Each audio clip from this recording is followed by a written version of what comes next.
Aí, galera, estamos gravando o pé da segunda série. Tudo bem com vocês? Vamos lá. Na primeira questão, se você der uma olhada aí, vamos acompanhar comigo aqui, por favor. Ele quer o nome da IUPAC, tá? Do Rigoferol, tá? Vamos dar uma olhada. Olha a estrutura aqui, ó. Vamos dar uma olhada aqui nessa estrutura para a gente não ter dúvida nenhuma. Coloquei aqui, Rigoferol. Tem um detalhezinho que muitas das vezes o aluno passa despercebido. Tá olhando aqui esse CH3? Esse CH3, ele tá aqui na extremidade, tá? Eu vou fazer uma transformação para a gente não ter dúvida nenhuma, tá? Eu vou tirar esse CH3 dele aqui, ó. Vou tirar esse CH3 e vou fazer esse esqueminha aqui, ó. Dá uma olhada. Vou colocar o CH3 aqui e vou colocar o CH3 aqui. Fica mais fácil para você visualizar. Tudo bem? Então, tinha CH3 entre parênteses, beleza? E aí, o que eu fiz? Coloquei CH3 em cima, CH3 do lado direito. Como eu posso colocar também esse CH3 aqui embaixo, sem problema nenhum. Mas vamos lá. Eu tenho a função, olha aqui, ó, função álcool, beleza? Ela que domina. Tranquilo? Então, vamos lá. 1, 2, 3, 4. 1, 2, 3, 4. Opa! Tanto do lado direito como também do lado esquerdo, a função está na mesma posição. Beleza, então se a função não está tendo privilégio nenhum, o que a gente vai fazer agora? A gente vai ver pela insaturação. Então tá, olha a insaturação, dá uma olhada. A insaturação, a extremidade dele está mais próxima do lado esquerdo. Então, como a função não alterou nada, a insaturação que é responsável. Então vamos dar uma olhada. Eu vou começar a contar da esquerda. Então vamos lá. 1, 2, 3, 4, 5, 6 e 7. O que eu fiz? Eu numerei a cadeia e dei preferência a quem? A insaturação. Por quê? Porque se você olhar do lado direito e do lado esquerdo, a função está na mesma posição 4. Tudo bem, já numerei a cadeia principal. E agora vamos lá, vamos numerar primeiro a ramificação. A ramificação é aquele que está fora da cadeia principal. Então, o que é a cadeia principal? É essa sequência de 7 carbonos aqui. Se você der olhada no carbono 6, no carbono 6 eu tenho aqui uma ramificação, tá? E essa ramificação é de um carbono. Então, o que eu faço? Coloco o número, beleza? Então, coloca aqui o número dela, 6, tracinho. Ramificação de um carbono. Um carbono é o quê? Met. Com il, metil. Beleza? Tracinho. Aí vou localizar o seguinte. Qual a quantidade de carbonos que eu tenho? Qual a quantidade de carbonos que eu tenho na cadeia principal? Se você der uma olhada, na cadeia principal eu tenho 7 carbonos. Qual o prefixo para 7 carbonos? Tá? Prefixo para 7 carbonos é o quê? Ept. Beleza? Ok? Tá. Só tem ligações simples? Não. Tem uma ligação dupla entre os carbonos. Que carbono? 2 e 3. Então, sufixo en. Beleza? Até aí? Então, pen, ept, en. E aí eu vou começar a dar uma olhada nas funções e aí eu observo o seguinte. A função que eu tenho é álcool. Então, se a função que eu tenho é álcool, a terminação é ol, tá? E aí eu tenho a opção 6, metil, beleza? Ept, tá? E aí o que acontece? Fabio, mas como que eu vou fazer a numeração da cadeia? Eu numerei a cadeia 7 carbonos, ok? E aí o que eu faço? Para ficar igual lá a opção, aonde está a insaturação? Está no carbono 2. Então, coloca aqui, ó. 2, tá? Que insaturação? Ligação dupla em. Qual a terminação de um álcool? Qual a terminação de um álcool? Ol. Mas aonde está esse ol, esse álcool? Está no carbono o quê? 4. Então vamos lá completar. O que significa isso? Ramificação. O que significa isso? A quantidade de carbonos que eu tenho na cadeia principal. O que significa esse 2? A insaturação. A insaturação, onde está localizada a insaturação, em. Essa insaturação é uma ligação dupla, ol, porque eu tenho um álcool, beleza? E aonde está localizado esse álcool? no quarto carbono. Beleza? Então, a opção correta é a letra C. E aí, galera, olha a segunda questão aqui. Então, se você der uma olhada na segunda questão, na verdade, isso aqui é uma estrutura do pau, extraído do pau do Brasil, tá? Uma extração de cor vermelhada. Nessa questão, na verdade, é reconhecimento apenas da função, tá? E que função? Função orgânica, tá? Então, não tem muita dúvida, não tem mistério nenhum. Só você tem que ter alguns cuidados, tá? Vamos dar uma olhada primeiro para a estrutura, tá? Aqui eu tenho hidroxila. Cuidado, quando a hidroxila está ligado diretamente a um aromático, beleza? Fábio, o que é aromático? Cadeia fechada, 6 carbonos e 3 ligações duplas alternadas, eu chamo de fenol, tá? Cuidado que tem uma galerinha que acha que hidroxila é álcool. Não. Hidroxila ligado a um aromático é um fenol. Só para a gente ficar bem legal aqui no nosso estudo, vamos lá. Aromático ligado ao H, eu chamo de fenol. Beleza? Se eu tenho carbono ligado à hidroxila, eu tenho álcool. Beleza? Agora, se esse carbono, tá, ligado à hidroxila, se ele for um carbono insaturado, ok? Eu deixo de chamar álcool, não chamo de fenol, mas sim eu chamo o quê? De enol. Então, uma dica para vocês, beleza? Agora aqui, ó, aqui eu tenho álcool. Por que eu tenho álcool? Porque a hidroxila está ligada a um carbono e esse carbono é um carbono o quê? Saturado. Então, aqui eu tenho álcool, tá? Oxigênio entre os carbonos. Oxigênio entre os carbonos eu chamo de éter, tá?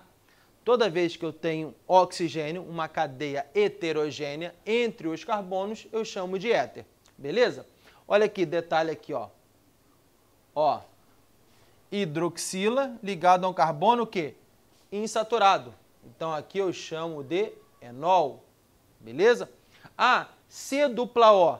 C dupla O. Do lado direito eu tenho um carbono, do lado esquerdo também tem um carbono, eu chamo de uma função de cetona, tá? Função cetona, aonde o grupo funcional C dupla O é carbonila, tá? Então vamos dar uma olhada nas opções que a gente tem aqui para você não ter dúvida nenhuma. Então tá. Vê se você concorda comigo. Eu tenho fenol, então a letra C começa pelo fenol. Eu tenho cetona e eu tenho também o quê? Éter. Então, opção correta, a letra C. Galerinha, questão 3. Agora, além do reconhecimento da função, a gente vai começar a trabalhar com a nomenclatura. Que é isso? O nome da estrutura, tá? Primeiro a gente vai começar a falar do reconhecimento da função para a gente poder trabalhar, tá? Então, olha bem, aquilo que eu falei na questão anterior. Hidroxila ligado diretamente quem? A um aromático. Então, aqui a função que eu tenho é função fenol, beleza? A questão não está pedindo, mas a gente só está trabalhando para você reconhecer as funções aí e trabalhar nesse aspecto aí, tá? São funções oxigenadas, tá? São funções que têm a presença de oxigênio. Ó, COOH. Esse COOH é uma carboxila. O que é isso? É do grupo funcional, carboxila, tá? E o nome da função, ácido carboxílico. Beleza? Agora, olha o detalhe aqui. Acompanha aqui, só para você ver.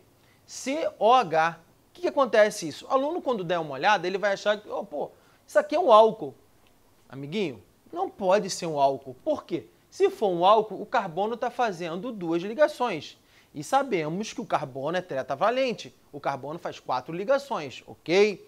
Então, o que é isso aqui, na verdade? Então, isso aqui, na sua cabeça, eu quero que você pense aqui, ó. Ó, C dupla O H. Beleza? Então, é uma função que? Aldeído. Tudo bem? Tranquilo? Só para lembrar para você, função aldeído. Qual é a terminação dele? Al. Função ácido carboxílico. Qual é a terminação dele? Ácido carboxílico, terminação o quê? Óico. E o fenol, eu quero que você tenha um cuidado, tá? Fenol pode ser chamado também de hidroxi, tá? Benzeno. Então, quando você ouvir falar hidroxibenzeno, é como se fosse fenol. Hidroxi por quê? OH. Tudo bem, galerinha? Tranquilo até aí? Então, vamos começar a dar um nome para você não ter dúvida nenhuma, tá? Como eu tenho um fenol, o número 1, ele vai ser sempre quem? A função. Então, a função aqui, tá? Eu posso começar a contar sentido horário ou sentido anti-horário. O que vai prevalecer? O menor número. Se eu coloco sentido horário, você vai ver que a nossa ramificação aqui vai ficar com o maior número no sentido anti-horário. Então, dou preferência ao sentido anti-horário. Sempre o menor número possível. Então, aqui é 1, 2. E aí, vamos lá, a nomenclatura. Coloco 2-metil, tá? Se você der uma olhada nas opções aí, você vai ver que as opções já estão trabalhando com hidroxi, tá? Hidroximetilbenzeno. Então, hidroximetilbenzeno. Por que é hidroximetilbenzeno? Porque está colocando como em ordem alfabética, tá? Então, 2-metilfenol, que eu posso chamar, tá? Mas o que acontece? Nas opções eu não tenho ela. O que eu coloco? Em ordem alfabética. Vai ficar como? 1-hidroxi, tá? 2-metil, tá? Benzeno. Tudo bem, amigo? Olha bem, observa aqui, ordem alfabética, H e M.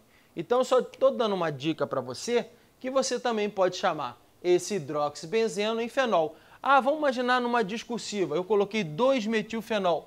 Tá valendo? Tá legal? Sem problema nenhum, ok?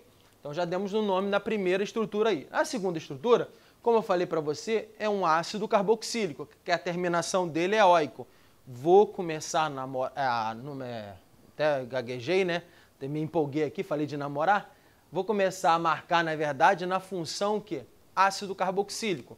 Então, número 1, 2, 3, 4.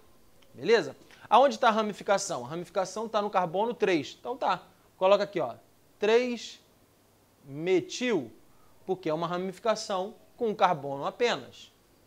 Tá aqui. 4 carbonos, but, tá?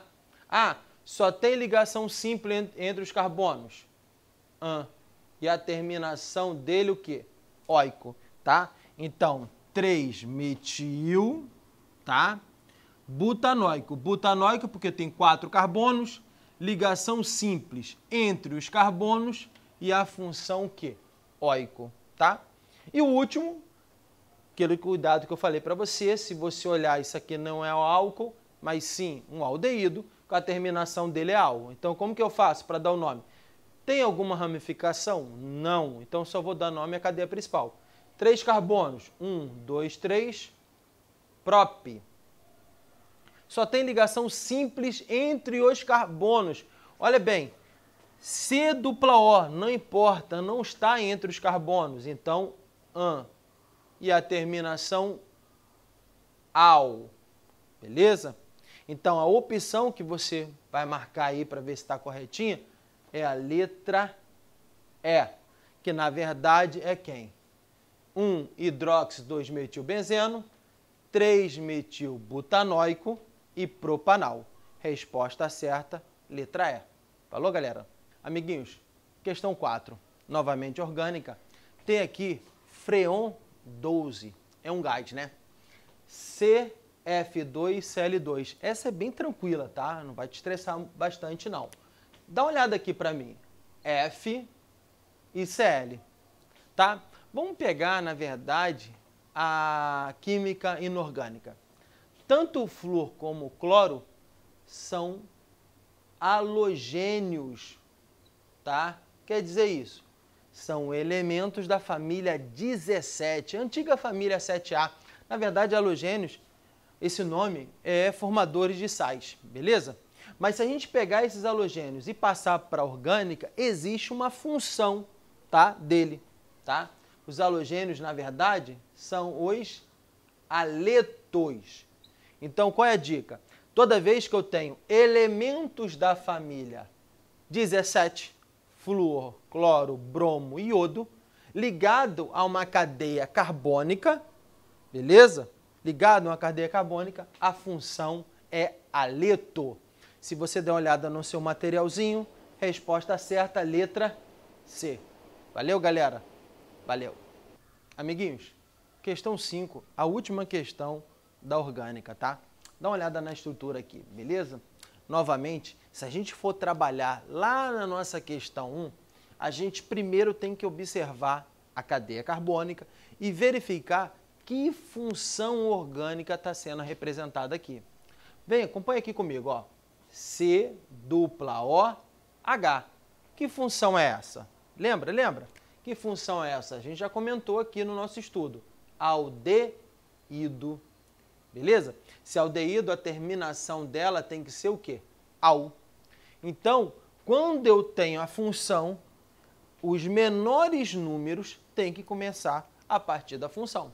Então, a primeira coisa que a gente vai fazer é numerar a cadeia. Vamos lá comigo? Ó, carbono 1, olha bem, o carbono da função conta 2, 3, 4, 5, 6, 7. Aqui eu posso descer ou posso continuar, que a quantidade de carbonos vai ser a mesma. Então aqui, ó, 8. O que significa? Que eu tenho duas ramificações. Olha aqui, ó. Aonde estão essas ramificações? Está no carbono 3 e está no carbono 7. Então a primeira coisa que eu faço para dar um nome dessa galera aqui, dar um nome de uma função orgânica, primeiro vem as ramificações. Então, onde estão as ramificações? No carbono 3 e no carbono 7. Então aqui, ó, carbono 3, carbono 7.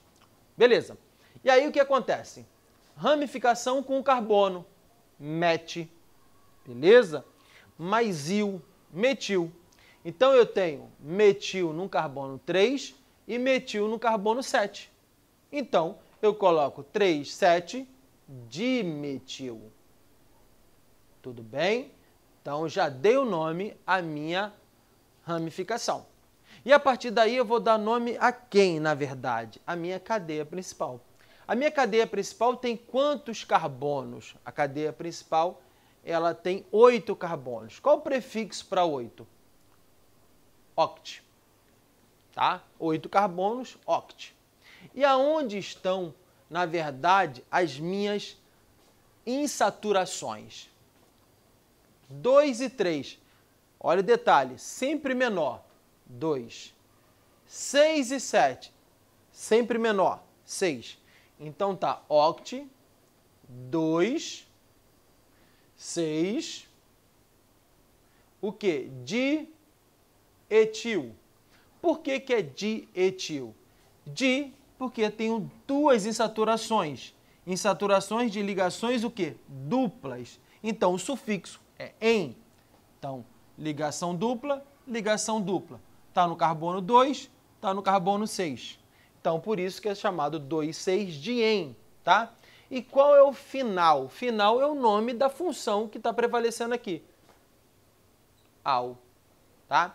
Então, nome 3,7 dimetil, oct, 2,6-dienal. Então, aqui já deu nome a essa cadeia. Mas ele pede também, além do nome, tá? Ele pede a fórmula molecular e o do grupo funcional. O grupo funcional, na verdade, toda vez que eu tenho C dupla O, eu chamo de grupo funcional. Então, grupo funcional, tá? Na verdade, o grupo funcional vai ser carbonila. Deixa eu colocar aqui direitinho para a gente não dar mole. Carbonila. Fábio, por que é carbonila? C dupla O, O. Beleza? Mas ele pede também a fórmula molecular. Pô, Fábio, isso aí foi estudado no primeiro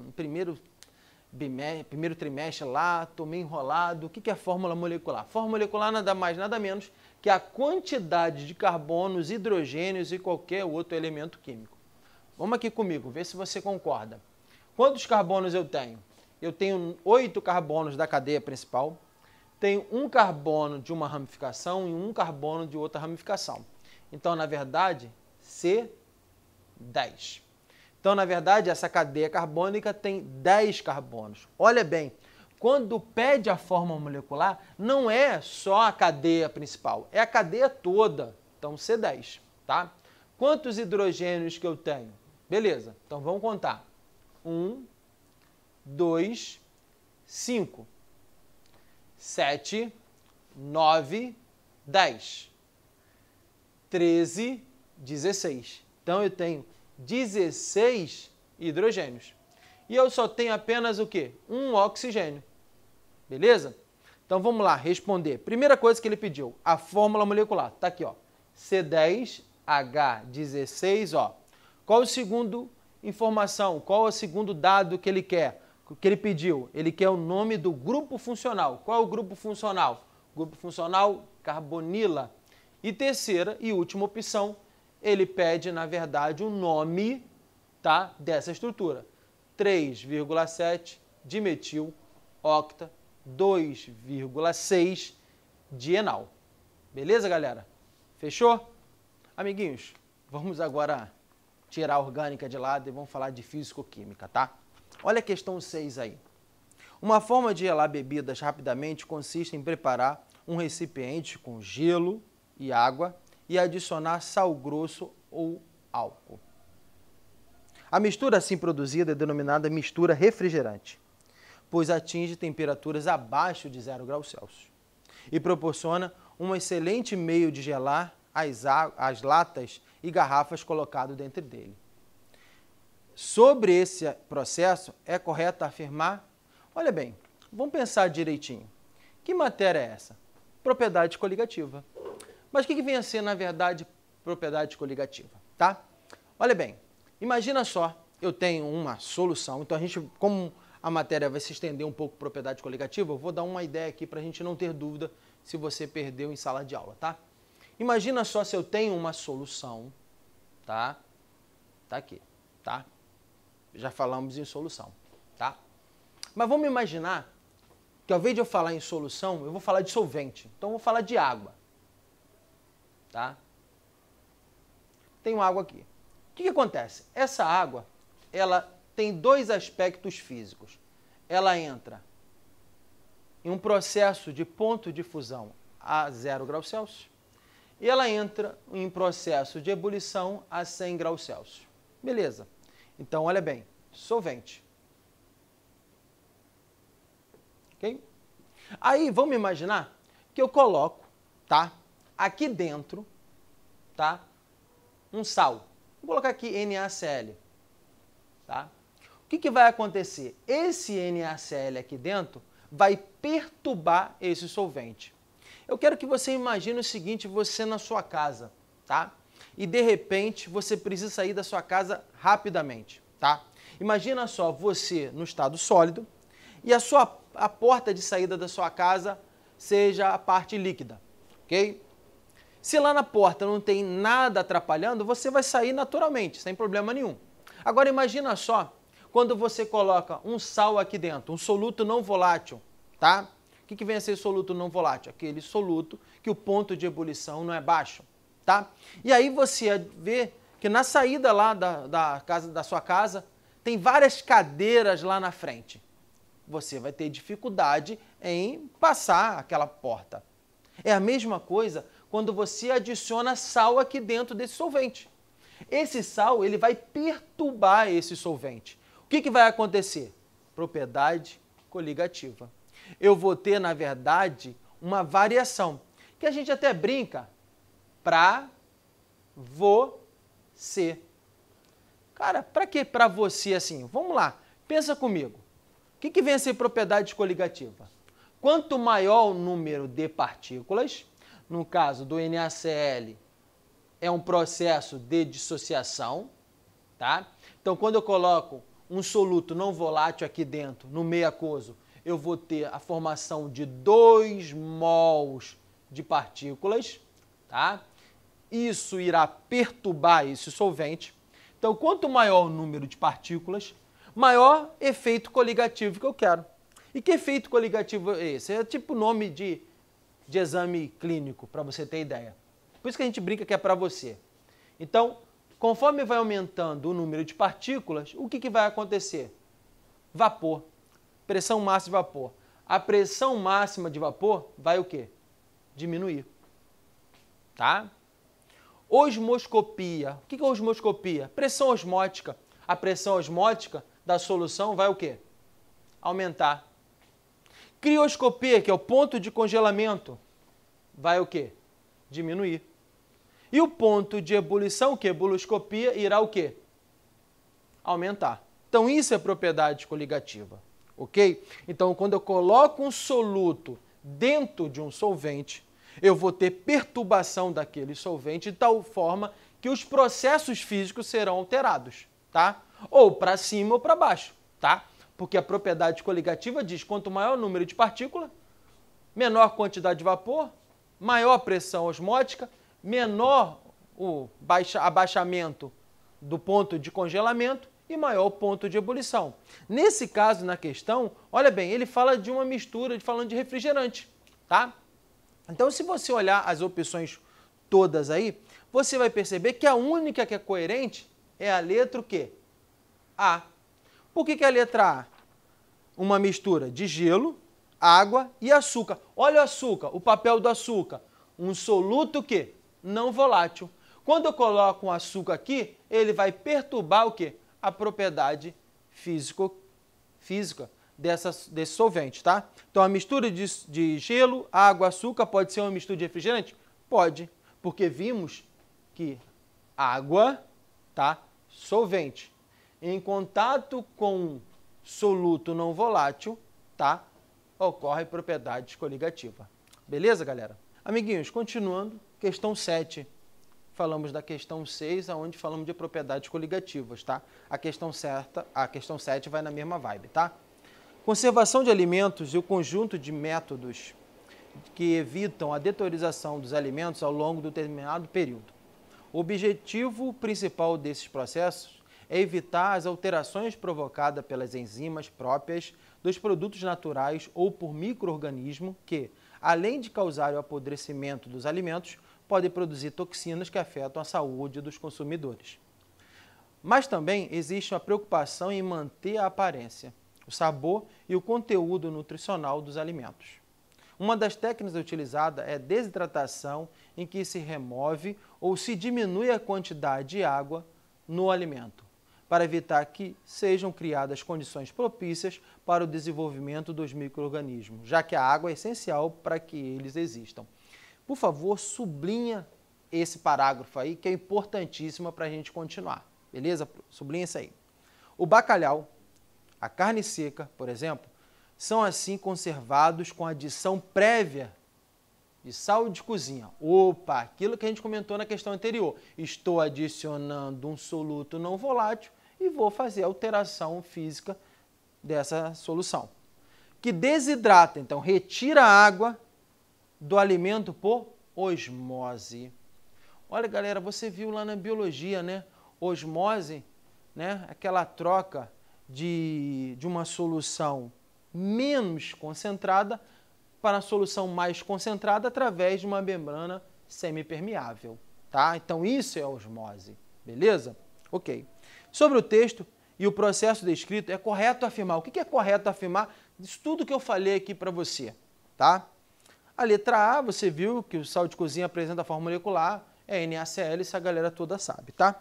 Dá uma olhada, se você pensar direitinho, vê se a opção correta não é a letra E.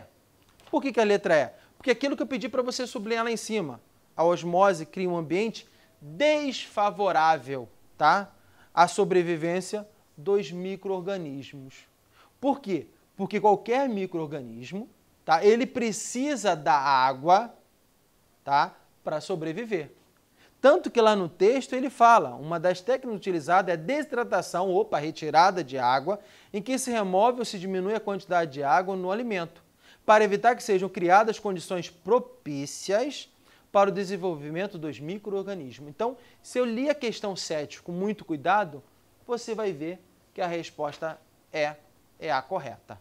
Amiguinhos, vamos mudar um pouquinho de assunto, tá? Questão 8, termoquímica, tá? O que é termoquímica? É a parte da química que estuda, na verdade, o calor envolvido em uma reação, tá? Como estuda o calor envolvido na reação, essa reação ela pode ser absorvida ou ela pode ser liberada, tá? Na questão, ele fala da importância, na verdade, da troca da madeira para o ferro, tá? Começou a trabalhar no ferro, na época, foi alavancado pela Inglaterra em 1760 a 1800, como diz aqui no texto, uma inovação da metalurgia, tá? E aí ele colocou essa reação aqui, tá? A hematita, que o texto diz, se juntou ao coque, beleza? Formando ferro de alta qualidade. E aí a reação fala reação endotérmica e exotérmica. Então, para lembrar aqui, reação, tá? Endotérmica. Endo significa para dentro. Significa que absorve energia. Reação exotérmica. Reação que libera energia. E, na verdade, na termoquímica, a gente só tem uma única equação. Que equação é essa? É a variação de entalpia, que, na verdade, é a variação do conteúdo energético. Então, o que acontece? Para que eu possa saber essa variação, é a entalpia do produto menos a entalpia o quê? Do reagente. Só para lembrar para vocês aqui rapidinho. Olha, aqui é o meu reagente, logo a minha entalpia do reagente. E aqui do lado direito é o meu produto, logo a entalpia do meu produto, tá? E ele quer saber essa simbologia aqui, esse triângulo, esse delta, tá? Ele quer saber o que é essa reação e o que significa essa simbologia. Então vamos lá, para a gente pensar direitinho. Reação endotérmica é aquela reação que absorve energia. Significa que o meu conteúdo energético do reagente, tá? Ele é menor que o conteúdo energético do produto. Significa do reagente para passar para o produto, eu tenho que absorver o quê? Uma energia. E se você dá uma olhada lá na questão, ele fala que foi necessário fornecer calor para essa reação acontecer, senão ela não aconteceria. Então significa que o reagente ele é menor do que o produto. Se o reagente é menor do que o produto, toda reação endotérmica, o ΔH dele é positivo. Tá, Fábio, mas por quê? Como? Como que você chegou a essa conclusão? Simples, amigos. ΔH não é HP menos HR? Se eu estou afirmando para você que o reagente é menor do que o produto, se o reagente é menor do que o produto, logo vai prevalecer quem? O sinal do produto. Qual é o sinal do produto? Positivo. Então, toda reação endotérmica, o ΔH é positivo. Já na reação exotérmica, o contrário, porque está liberando energia. O que significa? A entalpia do reagente ela é maior que a entalpia do produto. O reagente tem tanto conteúdo energético que ele forma o produto e ainda joga para o meio. Então, se olhar aqui, ó, o reagente é maior. Se o reagente tem maior conteúdo energético, logo vai prevalecer o sinal negativo. Então, o ΔH de uma reação exotérmica é igual ao a negativo. Então, se a gente olhar no texto, ele diz o seguinte, que eu preciso de energia para que isso ocorra. Então, primeiro passo, aqui é uma reação endotérmica. E segundo, para que esse triângulo, esse delta? Na verdade, é porque eu tive que adicionar o calor. É uma representação de calor. Então, a opção correta é a letra C. Galerinha, questão 9, mesma matéria da questão 8. Qual é a matéria? Termoquímica, tá? Olha o que ele fala. Apesar do papel queimar com muita facilidade, não se observa a queima de uma folha de papel sozinha, sem que se coloque calor. Sem que coloque fogo, na verdade, tá? Assinale a alternativa correta a respeito da reação de combustão do papel. Olha bem que ele fala, da combustão do papel. Já vou te dar uma dica, tá? Vamos colocar aqui, toda reação de combustão é exotérmico. Fábio, mas calma aí. O que é reação de combustão? Amiguinhos, reação de combustão é quando você pega uma substância X qualquer, ela vai reagir com oxigênio, certo? Ela vai formar CO2 e água, tá? Beleza? Então, se esse X tiver carbono e hidrogênio, eu estou te mostrando uma reação de combustão. Vamos pensar, gasolina. Se você pegar a gasolina reagindo com O2, vai formar o quê? CO2 e água. Beleza? Então isso é uma reação de combustão. Então toda reação de combustão é uma reação o quê? Exotérmica, tá? Se toda reação de combustão é reação exotérmica, logo o ΔH de uma reação exotérmica, isso a gente viu na questão 8, ela é o quê? Negativa, tá? Então, de todas as opções que a gente tem aqui, correta, letra B. Valeu, galera? Tranquilo? Galerinha, novamente termoquímica para a gente poder encerrar esse pé aí. Tomara que você tenha gostado aí e tenha entendido, tá? Considera transformações em que é submetida uma amostra de água sem que ocorra variação da pressão externa, beleza? O que pode se afirmar? Aí eu sou péssimo para desenhar, mas eu coloquei aqui de tal forma que a gente aprenda. Eu sei que você está na segunda série, mas vamos jogar um assunto lá do 9º ano, tá? Você lembra dessas transformações aqui? Ó, gelo, estado o quê? Sólido. Água líquida, líquido. Vapor de água, gás. Tá? De gelo para água, tá? É um processo de fusão, tá?